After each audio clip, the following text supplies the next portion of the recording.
So, Professor Yunus, we are now in Norway, which is known to be a welfare state, but yet we have microfinance here. Can you please comment on the role of microfinance in kind of Western context, in the context of the welfare state? Well, both sides, in the rich countries in Western world, there are still people who need money to take care of their own daily life. You'll be seeing payday lenders in cities and towns flourishing because that's the only way people can get some money to take care of their immediate need. Bank will not give them any money. Even if you're welfare takes care of certain things, but the other things which you need, you go there to find the money. So microfinance comes in to fill the gap between the people and the conventional businesses, conventional banking system. So it's needed everywhere, whether you're in a poor country, whether in a rich country, because banking system leaves this big gap. So we need to fill this up. Norway is a good example. Actually, microcredit program in Norway started in Lofoten Island because of the situation of the young women in those islands. They have nothing to do sitting there, but they're well off, and there's a fishing in the business for the families and so on. But the women feel that they had nothing to do. So someone like Bodil Mal came forward and created microcredit program there. And he yourself started microcredit program in Oslo. How important that is for the people. By the response that you get, you can feel it. And the feeling of gratitude that somebody really brought this thing. It's not a charity. They have to pay it back with interest. But it still feels so happy, so lucky to have this opportunity.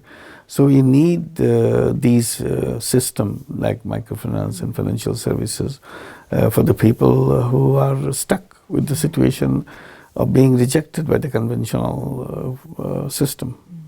In another interview in 2006, you told me that giving a person a loan creates responsibility because that person has to repay the loan.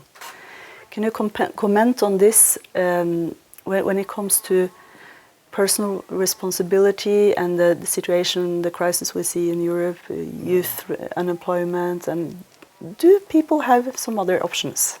Yeah. I was comparing between the charity, even government gives money, still that money comes to you as a gift, as something that you don't have to pay back. And you're not responsible to anybody to making sure you're using in this money in a good way. So you can use it as any way you want.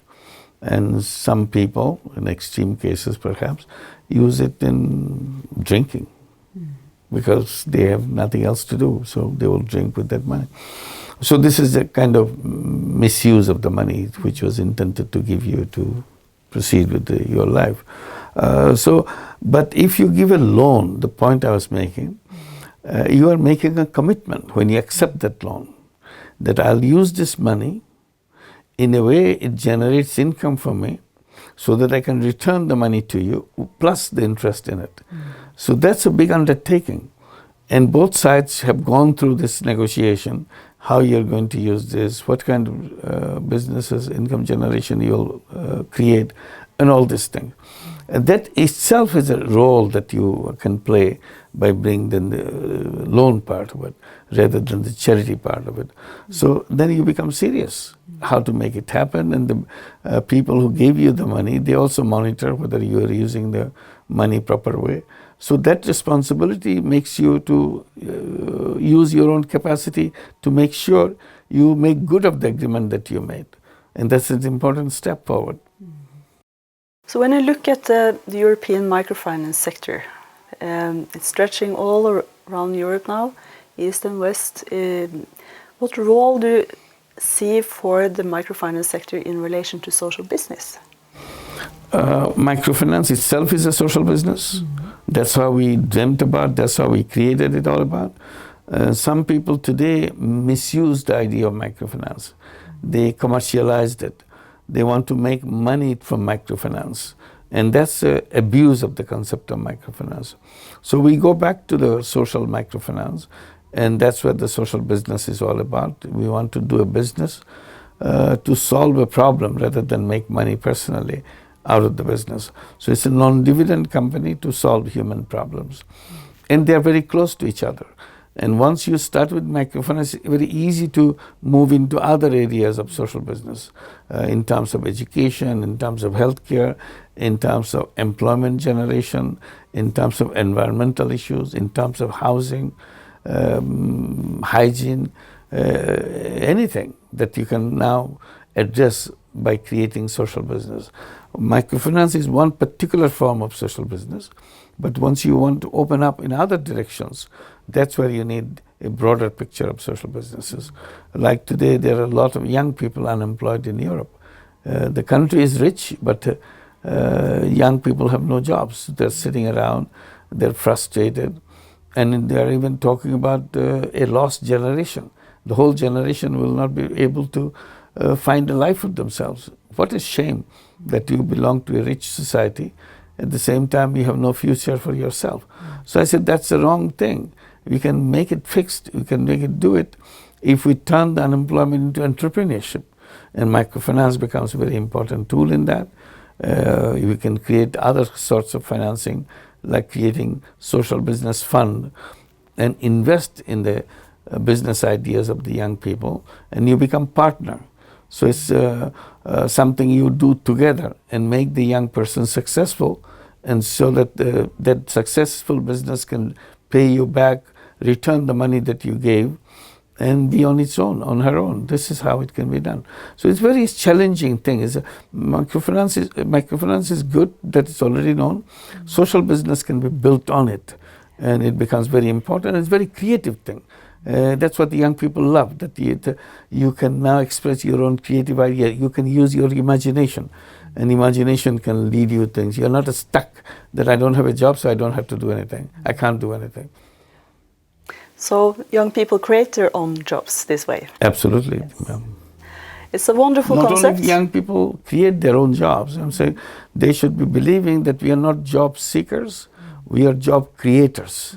Not only they create jobs for themselves, they also create jobs for many others. Once you are in business, you keep on creating jobs. So the person who is sitting there as an unemployed person, suddenly becoming a job creator. He creates jobs for many people. That's exactly what I was hoping you would say.